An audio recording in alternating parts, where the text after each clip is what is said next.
Hi, thank you for joining me today for the second episode of The Secret of Love. Last month, if you were joining us, I interviewed my co-author for The Secret of Love, Christine Heath from Hawaii. And the reason we call it The Secret of Love is because it really is the best kept secret. And Christine and I are doing what we can to get the word out. So I think of this as a public service announcement, and I'd like for you to think of it the same way. I thank West Hartford Community TV for airing these segments. And we're going to keep going every month as long as you, the listening audience, is interested. And if you have questions, please email them to me. Can use one of your questions as one of our segments. And my email address is my name, Lori, Lori, at 3principlestherapy.com, the number 3. And so for this segment, we're going to talk about what Christine and I really focused on, although there was so much in that segment that I'm going to break it down for you. Whether you're in a relationship with a significant other, with a family member, with friends, employees, your boss, you name it. Anybody we come in contact with is a relationship that we have, even if it's 2 minutes at the cash register and we're exchanging some ideas and thoughts. But the most prevalent relationships in your life are going to really benefit from an understanding that human beings have really been looking out the wrong end of the telescope, because our experience of life every moment is coming from us. It appears as though it's coming from a static outside reality, that we walk around like cameras or like video recorders or tape recorders, just recording what we see outside of ourselves or how our partner is responding to us.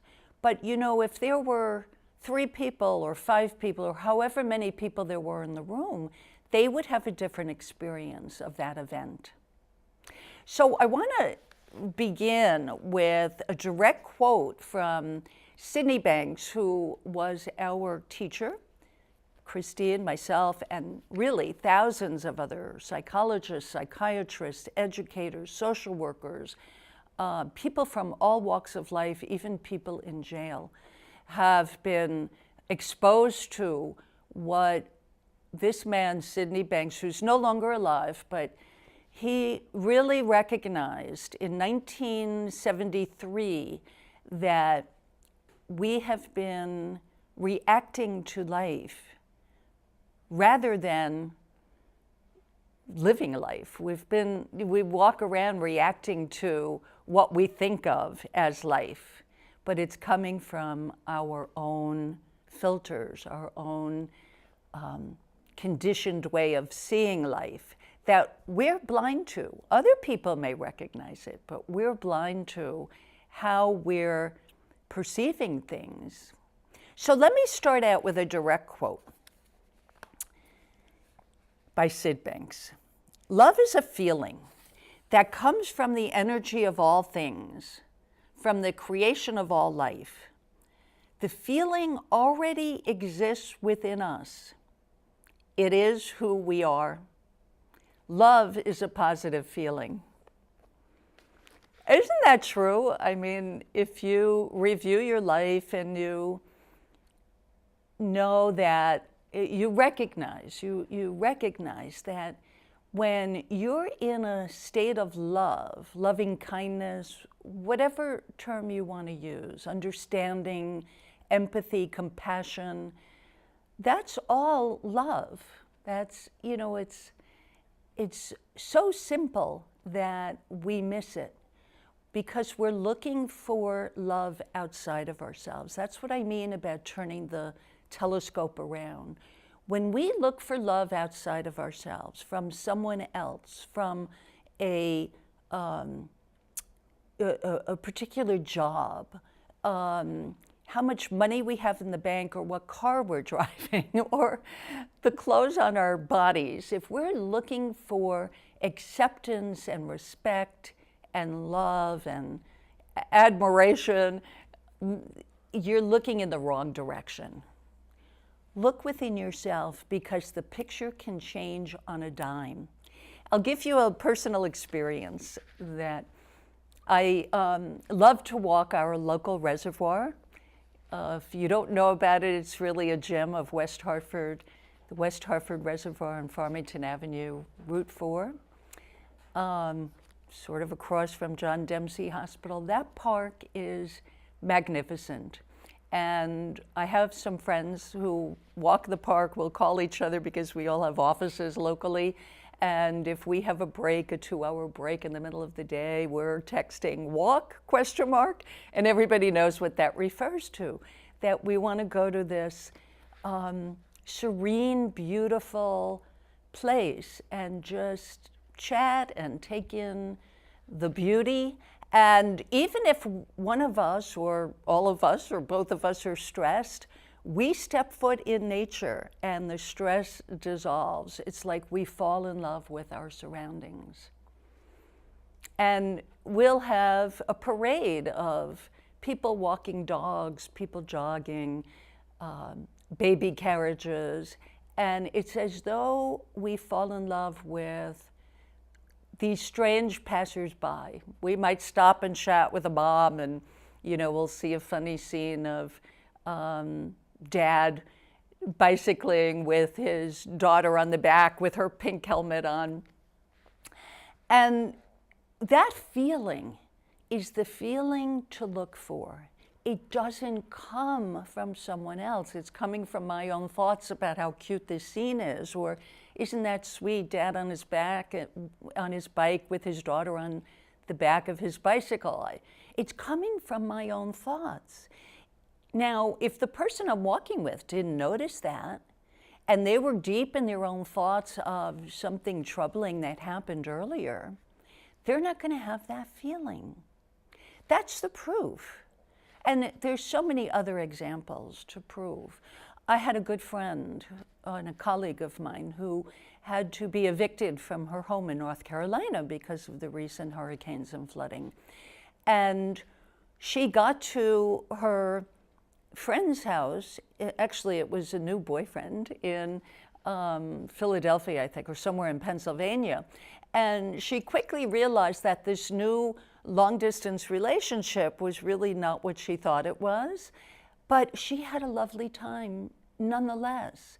She discovered pickleball while she was there, and she realized that she had an insight while she was there that was worth the high cost it was for her to drive her car from North Carolina to Pennsylvania.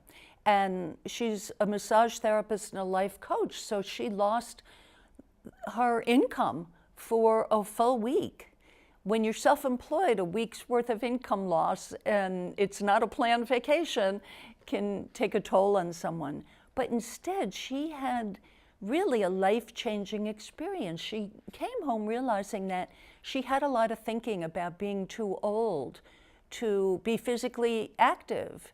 And she discovered, after a very debilitating physical illness, I won't go into in this episode, but after this debilitating physical illness, where essentially her extremities were paralyzed for 52 hours and left her pretty weak.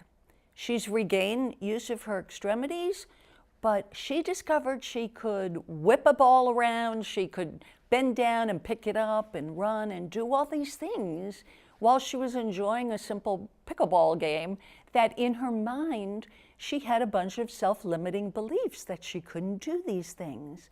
So she came home and people said to her, "Oh, my, that must have really taken a toll, having to evacuate and not knowing if you'd come back to a home with your belongings." She had a whole different experience because she had different thinking about it. And so that's another example. Now, how does this affect the people who we're closest to, our significant others, and our relationships with partners and significant others? Well, I'm going to cite two examples. There will be many others, but the two that I'm going to speak to during this half hour is how we get into arguments and fighting, and also how we look for gratification and love from people outside of ourselves. And I'm drawing mainly on clients I've had over the course of 30 years. I've been a practicing licensed marriage and family therapist in Connecticut.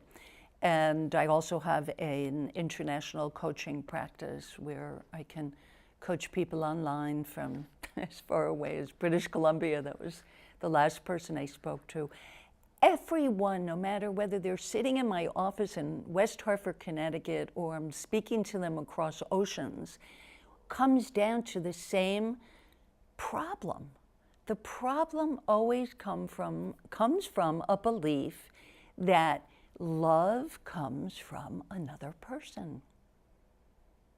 So for the person whose spouse is traveling as an airline pilot or as a business person who is on the road, sometimes for weeks and even months, for military personnel who are deployed, their wives are left behind for months at a time.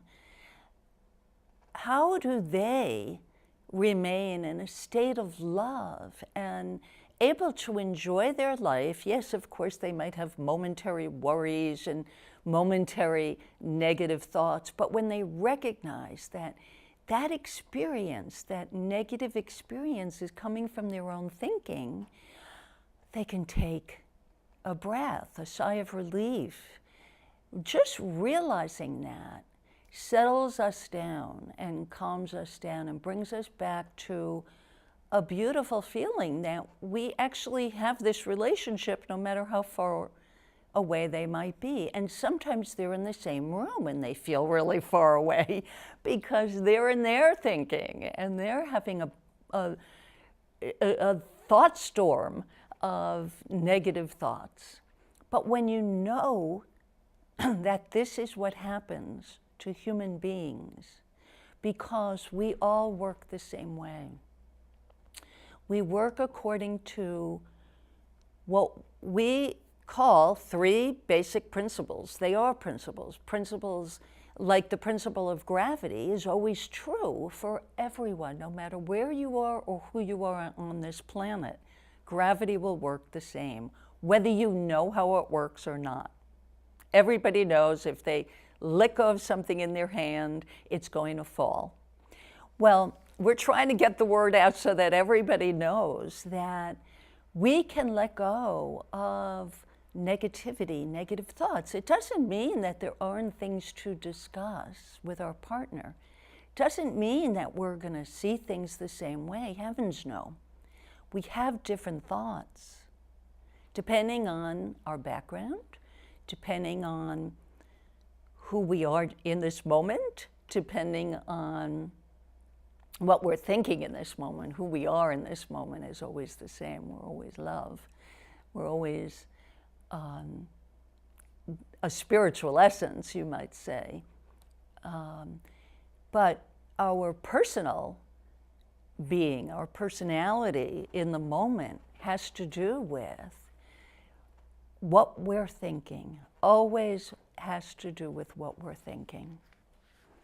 And if you put this to the test, meaning just relax about this, take it under consideration and see what pops up for you over the course of this next month before we have this chat again. We're halfway through this half hour, and so I want to move along to the other aspect that I spoke of, the other aspect that people get in trouble over, not just getting into arguments and fighting, which is a common reason that people come to Christine and my office and other marriage and family therapy offices, to what they come in saying to help with their communication. Well, really, Chris and I said this last month on the first segment, that really the problem is listening. It's not communication, it's listening to the speaker. If you can listen to the person speaking, no matter how close they are to you, no matter how angry and upset they are, even if they're pointing fingers at you as the source, if you have this knowing that it's just their state of mind in the moment, you won't enter into an argument. There's no need to defend yourself then. There's no need to jump in the fray of one ego fighting another ego. There's just listening, because you have compassion. You've been there. We've all been in that angry, upset state of mind. Who hasn't? And no matter how much I've been around this since 1985, and I teach it, and I talk it, and I sleep it, and I live it, you know, I still have my moments of upset and anger. I'm a human being. I'll catch myself a lot quicker. I don't have to keep it going. I know better than to fuel it.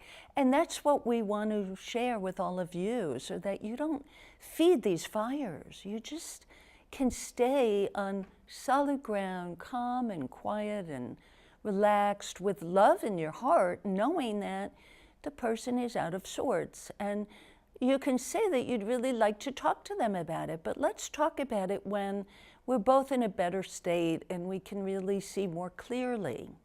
And you understand that it's upsetting to them and you want to talk about it. And I'll tell you what, whatever is upsetting that person, if you look for the grain of truth in what they're saying, even when it's about you, it is humbling, because we don't see our blind spots and we can learn so much from the other person.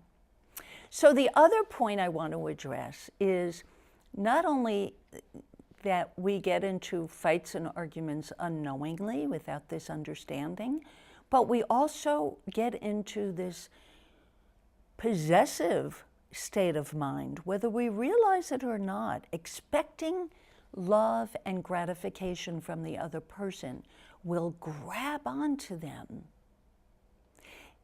As enlightened as we think we might be, and we're not a possessive, controlling sort of person, we're somewhere on that continuum.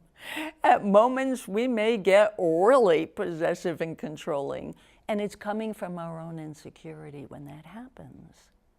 When we settle down and we become secure again in the knowing that we're fine and our partner is going to be fine again because we're resilient. Resiliency is built into the human condition. People bounce back from the worst of situations. I'm in awe of that. You know, when I watch news programs and people who are not only running again after having their legs blasted off in the bombing that occurred during the Boston Marathon, not only are they running again with prosthetics, but a woman even invented a prosthetic to help her run again. I mean, that to me is the epitome of resiliency. I don't know how that's possible, but it is. We see proof of it all the time. So surely we can bounce back from petty little arguments. How often my couples come to me a week after an argument and they say it was the worst argument they ever have, and neither of them can remember really what kicked it off, what started it. Usually what starts an argument is somebody feeling like their partner is not honoring them in some way. And it could be as simple as not seeing things the way they see things. Of course we're going to see things differently. That's going to be another episode in itself where I'll speak to the fact of separate realities. We all walk around living in our own little reality bubble, thinking everybody has to be seeing it the same way, and the other person must be crazy if they don't see it the way we see it. But that is absolutely not true. It's a fallacy. It's a myth that we've bought into. So my job, as I see it, is to help you see another side of things so that you don't have to go through life carrying the baggage of your own myths. And they're myths that are perpetuated by society in many ways. So you want to step back and have another look at where life is really coming from. It's coming from within you. So these principles that are always true for everybody is mind, thought, and consciousness, three principles that work together to give us an experience of life every single moment of life, from birth to death, from cradle to the grave. Our experience is our formation of formless energy, neutral formless energy that comes through our ability to think. The principle of thought is an ability to think. It gives us thought. And we have different thoughts. Each person, we're like as different snowflakes with the different thoughts we generate. But the generator is the same for everyone. The capacity to think, the capacity to know what we're thinking, to have an experience of what we're thinking, is consciousness. Whether we realize it or not, we're conscious of what we think. It's like shining a light through our thoughts, like the old-time real movie projector with all the little images. As that reel spins around, the light of the movie projector shines it onto a screen. We're like that. We shine our own thoughts onto the screen of life. And mind is the generator. It's infinite intelligence. As Sydney Banks described it, it's the infinite intelligence of the universe, the creative intelligence that's behind everything. How does an acorn grow into a huge oak tree? How is that possible? How do flowers bloom every spring as though there's a timer in the universe? How do leaves fall from trees? It's a miracle that we observe day in and day out. That miracle is universal intelligence that we're part of. And then we try to muck it up by contaminating it with our negative thinking. Now, negative things happen in the world. Absolutely. I don't have a smile on my face when I'm watching the news and I'm concerned about something that's happening in the world today. But we don't always have that on our mind. And having it on our mind does not solve problems. It's not going to change who we are. It's not going to change what's happening in the world unless we volunteer, we become part of the change. Becoming part of the change starts with each one of us. To see how we can live in a state of love and understanding more often. That's the challenge I want to put to everyone listening to this. And if you can share this segment with your friends and ask them to tune in with us. In fact, I invite anyone to come join me in the studio. We can talk together, have a conversation. That would be lovely. And again, contact me through my email address. And I want to leave off with a thought for you to reflect on in this next month. If every one of us really is love at our core, and if all there is to do is to express that love to our family, to our friends, to people around us, if everyone, well, we'll just take a family. If everyone in your family understood that, and if everyone was expressing love, the love that comes from them, that's part of them, isn't that just going to heighten the feeling?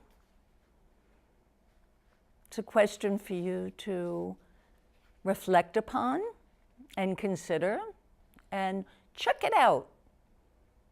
I have a little book out for tweens, preteens, and actually there are some adults reading it as well. It's called The Inside Out World. It's an Inside Out World, and it's on Amazon. The premise of it is two young girls having a conversation where they do a life experiment, like an experiment in a laboratory. They look at life as though it's their personal laboratory, and every evening they have a conversation about what they discovered as they go through their life, and they recognize that what they're experiencing, even if it's another student who is teasing them or bullying them or what have you, that what matters is how they think about it. Not the event, not what's happening, because the event and what's happening is the result of how the other person is thinking in that moment. Their action is coming from them. But we, as the observer of life, we can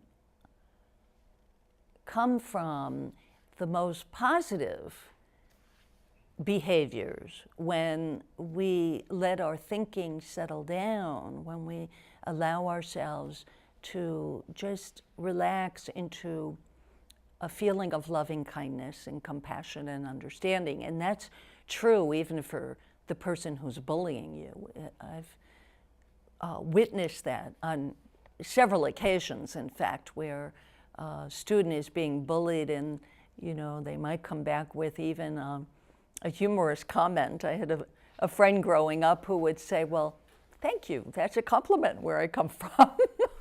And that was a little joke we had between us.